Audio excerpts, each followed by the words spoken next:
this is my interpretation of my garden.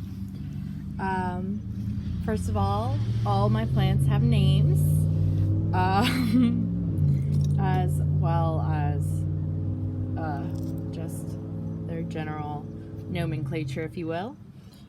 First up is the crotch plant, but in French. It got its name as such because I bought it on impulse, and then it had to ride in between various people's legs while I was driving 95 miles per hour on the highway. So, and here is my sweet basil. You'll notice that the sweet basil's name is rigatoni. You'll notice that the leaves are wilting a bit. This is because he wasn't getting watered enough. But if we go back to the crotch plant, I am so sorry. You'll notice that the leaves are a bit yellowy, and that's a sign of overwatering. More on our herbs, we have Tiberius, who is a prime example of a plant that is neither over or underwatered. He's in his prime.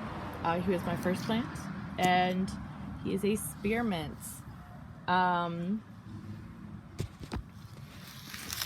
Moving over to trees, I have first and foremost a hibiscus plant. You'll notice that their blooms bloom once and then they kind of roll up like this.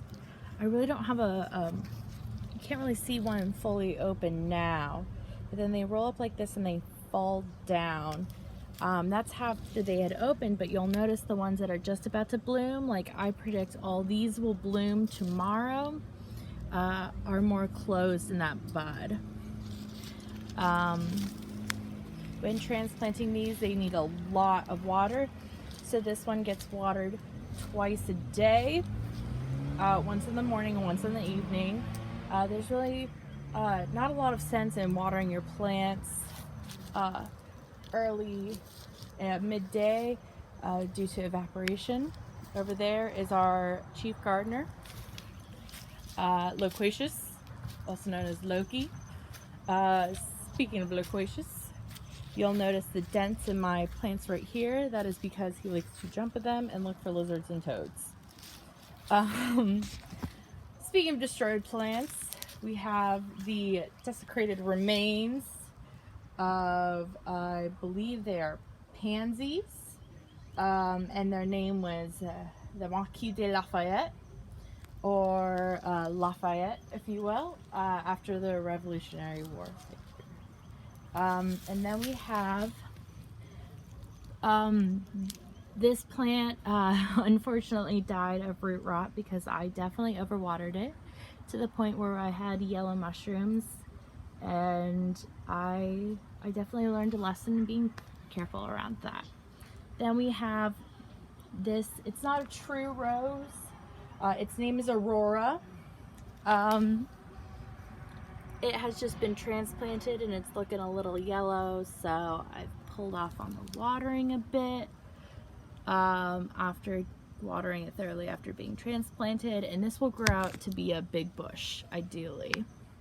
I have plans for zinnias in this area as they bloom 24/7. They're super hardy. They won't face the same fate as the Marquis de Lafayette so easily, and hopefully that would help in the future. The plants that I do have potted, I use expert potting mix, really rich soil, but again, you run the risk of overwatering it. However, when it comes to my hanging plants, right there and right there, I really need to water them once a day to be sure, because they tend to lose moisture more easily. So far they're doing good, but you know, always cross your fingers.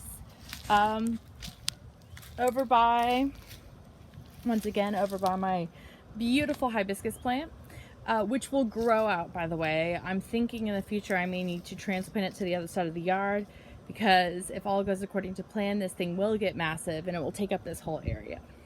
Another thing that once was massive was my oregano, but Loki has discovered that he can sniff out frogs and then dig and find them even in the middle of the day.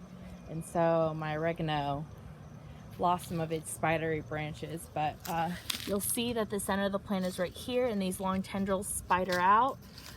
It's doing really well and it's been through a lot.